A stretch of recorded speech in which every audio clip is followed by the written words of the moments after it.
할렐루야. 오늘 수요 예배에 참석하신 우리 성도님들 주님의 이름으로 축복합니다. 오늘 본문의 말씀을 통하여서 부부와 가정이라는 제목으로 여러분들과 말씀을 함께 나누고자 합니다.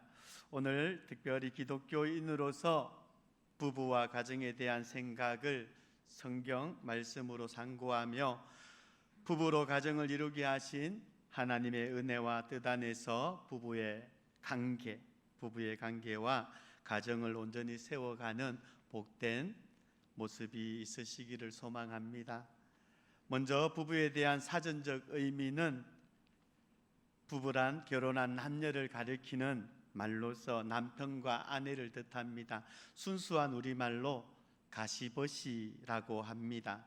가시버시라는 이 말은 옛날 삼국시대부터 사용한 고유의 우리말입니다.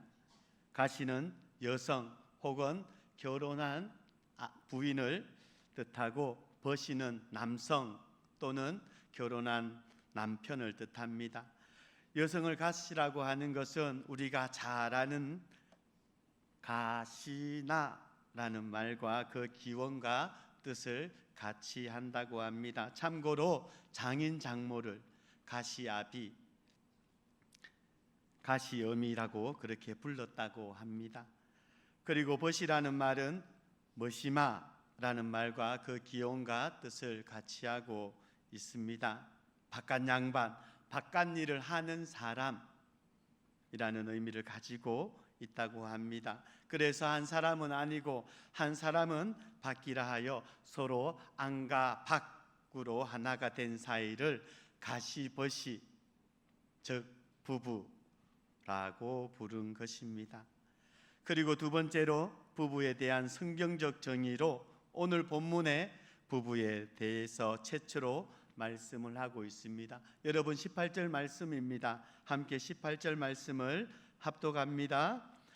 여호와 하나님이 이르시되 사람이 혼자 사는 것이 좋지 아니하니 내가 그를 위하여 돕는 배필을 지으리라 하시니라. 아멘. 여러분, 하나님께서는 지난 모든 창조의 사역과 그 결과에 대해서 좋았더라, 심히 좋았더라 그렇게 표현을 하셨습니다. 평가를 하신 것입니다. 그런데 사람에 대해서 그가 혼자 있는 것에 대해서는 좋지 아니하니라고 18절에서 말씀을 하십니다. 그 이유는 19절로 20절을 볼 때에 하나님께서 각종 동물들을 상으로 창조하신 것과 관련이 있어 보입니다. 무슨 말인가 하면 하나님께서 사람을 창조하실 때 불완전해서 좋지 않으신 것이 아니라 사람이 혼자인 것이 좋지 않으셨다라는 것입니다. 그런데 여러분, 하나님께서 사람을 창조하실 때에는 그리고 사람을 창조하면서 혼자였던 것에는 분명한 이유가 있었습니다. 그것은 사람은 다른 피조물로서 짝으로 하는 존재가 아니라 하나님의 파트너, 하나님의 배필이기 때문에 다른 짝이 필요 없었던 존재였던 것입니다. 그런데 여러분, 문제는 아담이었습니다. 아담은 이런 하나님의 의도를 내가 너를 배필로, 내가 너의 파트너로 옆에 있겠다 하는 하나님의 그러한 의도를 전혀 파악하지 못해서 혼자인 것에 힘들어하지 않았을까라는 것입니다. 여러분, 하나님께서는 최초의 인간 아담을 에덴 동산에 두어 살게 하심으로 모든 것에 부족함이 없게 하셨습니다. 그러나 아담이 완전한 만족에 이른 것이 아니었습니다. 즉 아담은 동물들이 모두 배필이 있었던 것과는 달리 유독 홀로 독처함에서 오는 자연 발생적 고독과 완전한 내적 만족이 결핍된 상태에 있었던 것입니다. 그래서 하나님께서는 그것을 기쁘게 여기지 아니하시고 아담의 갈빗대로 여자 곧 하와를 지으사 아담에게 돕는 배필로 주셨습니다. 하나님께서는 아직 창조가 마무리되지 않은 여섯째 날에 사람의 짝인 돕는 배필을 지으신 것입니다. 그리고 오늘 본문에서 하나님께서는 돕는 배필인 그 여자를 어떻게 지으셨다라고 그렇게 말씀하고 있습니까? 여러분 21절로 22절 말씀을 보시면은 여호와 하나님이 아담을 깊이 잠들게 하시니 잠들매 그가 그 갈빗대 하나를 취하고 살로 대신 채우시고 여호와 하나님이 아담에게서 취하신 그 갈빗대로 여자를 만드시고 라고 말씀을 하십니다. 본문은 이러한 여자의 창조와 그로 인한 아담과 하와의 인류 최초의 가정에 대해서 설명을 해주고 있습니다. 이러한 내용의 본문이 우리에게 주는 그 교훈을 오늘 이 시간 말씀을 통하여서 함께 살펴보고자 합니다. 특별히 먼저 남녀는 인격적으로 동등하다라는 것입니다. 여러분 이 시간 함께 21절로 23절 말씀을 함께 교독하시겠습니다. 제가 먼저 21절 말씀 읽습니다. 여호와 하나님이 아담을 깊이 잠들게 하시니 잠들매 그가 그 갈빗대 하나를 취하고 살로 대신 채우시고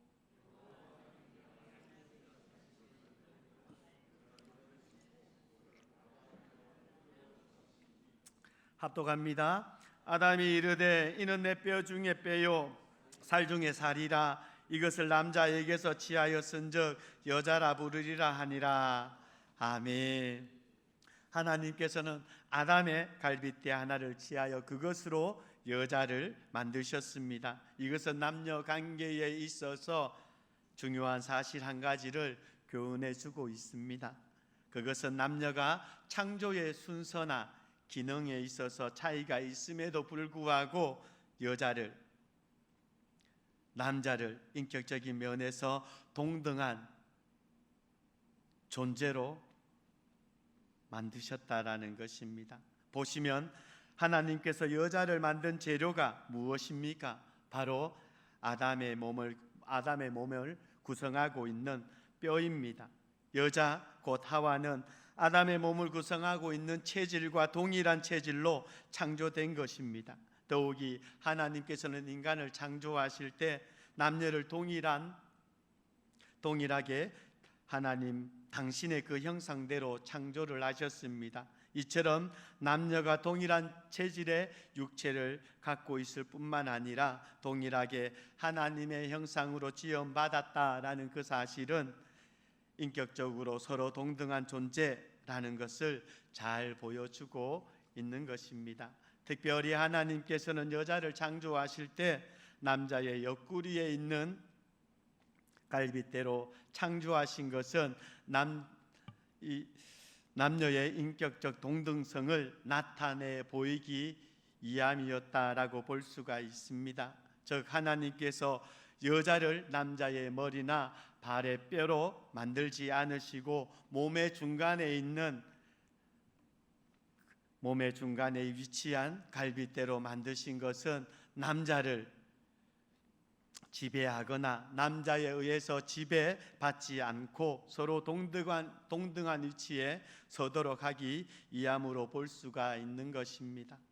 실로 여자는 비록 그 창조의 순서상 남자의 뒤에 위치하고 남자를 돕는 배필의 사명을 부여받았지만 남자에게 예속되는 존재가 아니라 남자와 동등한 인격을 가진 하나님의 앞에서의 독립된 존재인 것입니다. 따라서 남자는 여자, 특히 아내를 자신에게 예속된 존재로 생각하거나 힘으로 지배하려 해서는 결코 안 됩니다. 그러하기에 남자는 여자도 하나님에 의해 자신과 동일한 인격을 가진 고귀한 존재로 창조되었음을 알고 존중히 대우해야 할 것입니다. 그리고 하나님께서는 남자의 갈빗대로 여자를 창조하신 사실은 남편이 아내를 사랑하고 보호해 주어야 할 당위성을 설명해 주고 있습니다. 여러분, 사람은 누구나 자기 몸을 사랑하고 보호합니다. 자기 자신의 육체를 미워하고 상하도록 버려두거나 스스로 자기 몸을 위해를 가하는 사람은 거의 없습니다. 여기서 여자가 남자의 몸에서 나왔다라는 이 말씀을 상고해 볼 때 그것도 부러지기 쉬운 갈빗대로 여자를 만드신 것은 아내가 항상 남편의 보호를 받아야 할 연약한 존재임을 보여준다라고 할 수가 있습니다. 그러하기에 남편은 자기를 사랑하듯 아내를 사랑하고 연약한 아내를 항상 보호해야 하는 것입니다. 그리고 22절 말씀을 보시면은 아담은 자신의 갈빗대로 만들어진 여자를 하나님께서 자기에게로 인도해 오자 그녀를 보고 23절에서 무엇라 말씀을 하고 있습니까? 이는 내 뼈 중에 뼈요 살 중에 살이라 라고 노래를 했습니다. 독일의 국민 시인으로 추앙받고 있는 게테는 아담의 이 표현을 보고 인류 최고의 서정시이자 연애시라고 했습니다. 그리고 그만큼 아담의 이 표현은 사람들의 심금을 울리고 있습니다. 여러분 어떻습니까?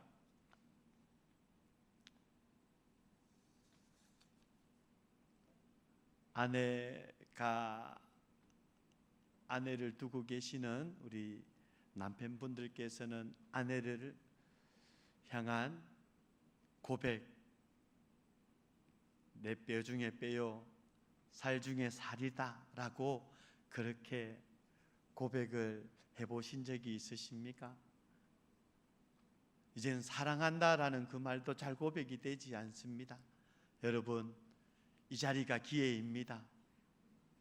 혹시나 좀 멀리 떨어졌더라도 옆에 계실 때 또 내 뼈 중에 뼈요 내 살이다 라고 그렇게 아내를 향한 고백을 한번 했으면 좋겠습니다. 아니면 영 부끄러우시면 사랑한다 라고 그렇게 고백을 이 시간 함께 얼굴을 보시고 한번 해보시면 좋을 것 같습니다. 비록 옆에 계시진 않지만은 그래도 마음에 또 이렇게 아마 사랑하는 마음으로 또 그리고 아담이 고백한 내 뼈 중에 뼈요 살 중에 내 살이다라고 그렇게 또 이렇게 고백하고 있음을 진정 또 이렇게 믿음으로 또 제가 받아들이도록 하겠습니다. 이처럼 아담이 여자를 보고 내 뼈 중에 뼈요 살 중에 살이라고 한 것은 근본적으로 아담이 여자를 보고 그녀로 말미암아 지극한 기쁨과 그리고 만족을 노래한 것이라 할 수가 있습니다. 아담이 있을 때 에덴 동산에 거닐면서 어떤 피조된 것들보다 감동을 이 하와를 통하여서 더 받았음을 이 노래를 통하여서 표현을 하고 있다라는 사실을 우리는 느낄 수가 있습니다. 그리고 이것은 하나님께서 자신의 돕는 배필을 지어주신 여자를 아무런 조건 없이 순수하게 사랑하고 받아들였음을 시사해 준다 할 수가 있습니다. 여자를 향한 아담의 이러한 조건 없는 순수한 사랑의 모습, 남녀의 결혼에 있어서 사랑보다 또 예적 조건을 더 중요시하는 현대인들에게 있어서 신선한 충격과 감동으로 다가오고 있습니다. 사실 오늘날 물질주의적 쾌락주의 그리고 이기적인 개인주의에 빠져있는 현대인들에게 있어서 사랑은 결혼의 제1조건에서 제외된 지 오래입니다. 오늘날 많은 사람들은 사랑을 결혼에서 그다지 중요한 문제라고 생각하지 않습니다. 그들은 사람의 외모나 학벌 그리고 사회적 신분 그리고 경제력 등의 외적 조건을 결혼의 중요한 조건으로 생각하기 때문입니다. 그러나 여러분, 가정을 이루는 결혼은 사랑의 바탕 위에 인격과 인격이 만나 하나로 결합하는 의식입니다. 따라서 사랑이 전제되지 않은 남녀의 결혼은 바른 부부의 관계를 형성할 수가 없을 뿐 아니라 결국 인격과 인격이 하나로 연합하는 참 만족, 참 하나됨의 기쁨도 만끽할 수가 없는 것입니다.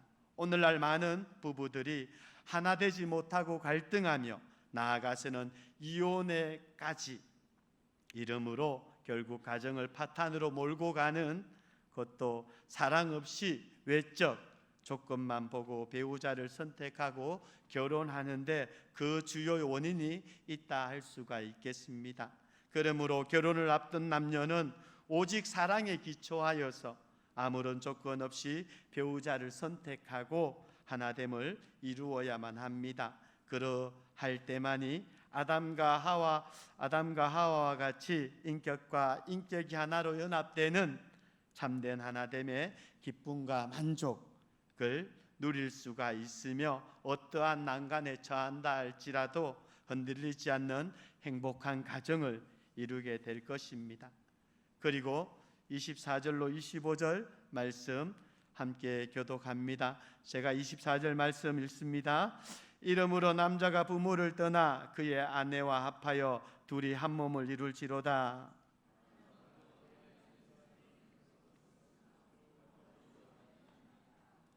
아멘. 하나님께서는 남자에게 그 아내와 연합하여 둘이 한 몸을 이루리라 그 말씀을 하고 있습니다. 24절 말씀에서 가르치는 이 가정의 원리가 나와 있습니다. 첫째로 남자는 남자의 부모로부터, 여자는 여자의 부모로부터 완전히 독립해서 두 사람만의 온전한 연합을 이룬 것이 가정이라고 말씀합니다. 이것이 바로 떠나의 원리입니다. 그러니까 이것이 이제 부모와 생파 모르는 사람으로 독립하는 것이 아니라 부모님을 의지하였던, 정신적으로 그리고 또한 육체적으로 의지하였던 그 부분에서 부모에게 의지하였던 모습들에서 독립해서 이제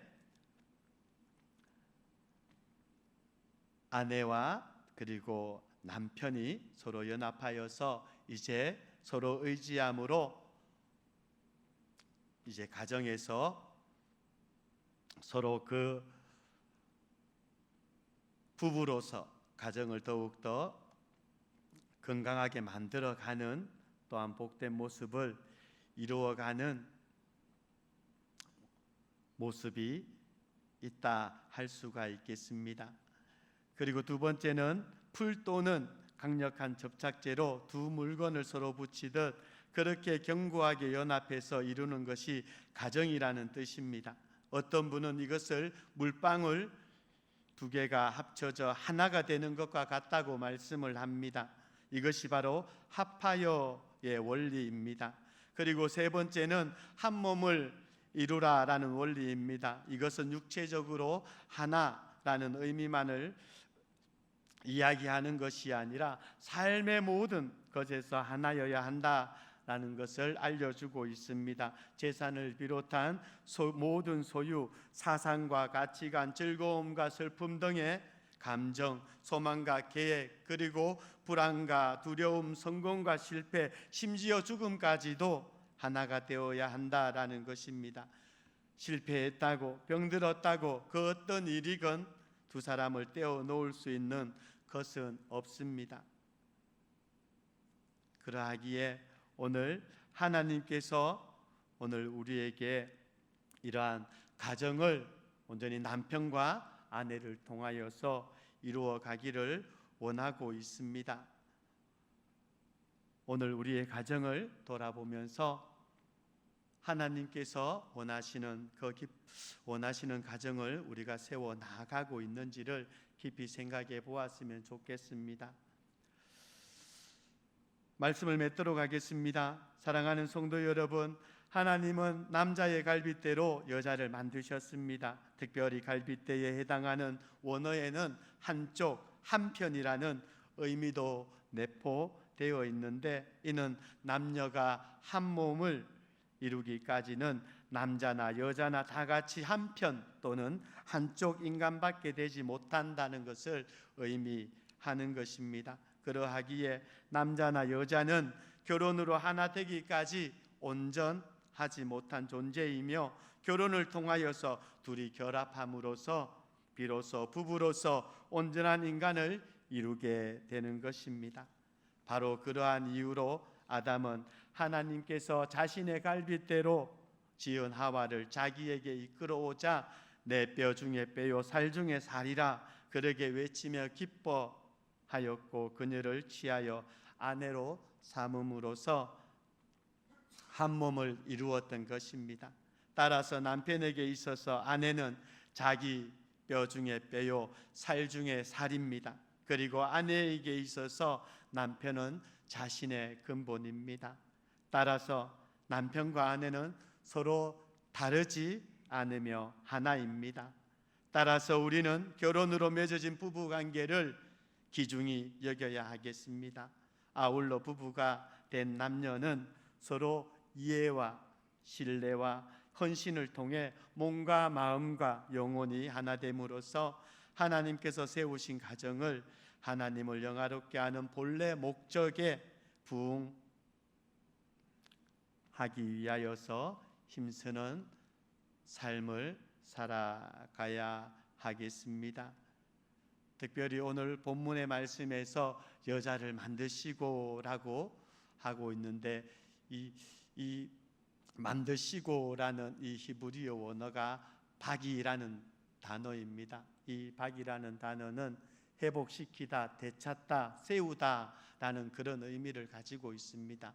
하나님께서 오늘 남편과 아내로 부부의 삶을 살아가게 하신 그 은혜는 바로 세우고 회복시키고 그리고 원래의 하나님께서 기뻐하시는 사람이 되기까지 곁에서 돕는 배필로 서로 하나님의 또한 기쁨을 위한 축복의 통로로 서로에게 힘이 되어주는 모습으로 세워주셨다라는 것을 우리는 기억해야만 할 것입니다.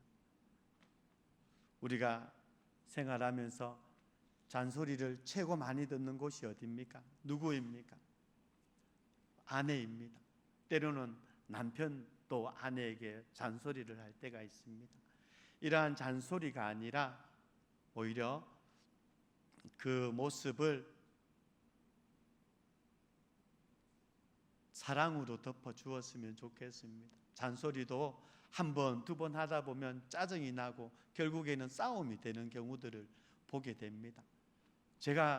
저도 많이 이제 잔소리도 듣지만은 오히려 제가 화를 내는 모습을 볼 때가 있었습니다. 오늘 서로에게 잔소리 어떻게 하면 하지 않을까, 안 해도 될까 하는 마음을 가지고 오늘 남편과 아내를 바라보면서 또 이러할 수도 있지, 다음에 또 이렇게 함께 조심하면서 이렇게 우리가 서로를 세워주는 또한 부부로서 건강한 관계를 만들어가는 모습이 있으시기를 예수님의 이름으로 축복합니다. 무엇보다도 건강한 부부의 관계는 오늘 우리의 자녀들이 보고 그 건강한 모습을 배워나가게 됩니다. 그렇기 때문에 우리를 보고 있는 자녀들을 그리고 우리를 보고 있는 다음 세대를 생각하면서 건강한 부부의 모습을, 건강한 가정의 모습을 우리가 더욱 세워나가는 성경적 또 하나님의 뜻 안에서 세워나가는 복된 모습이 있으시기를 예수님의 이름으로 축복합니다.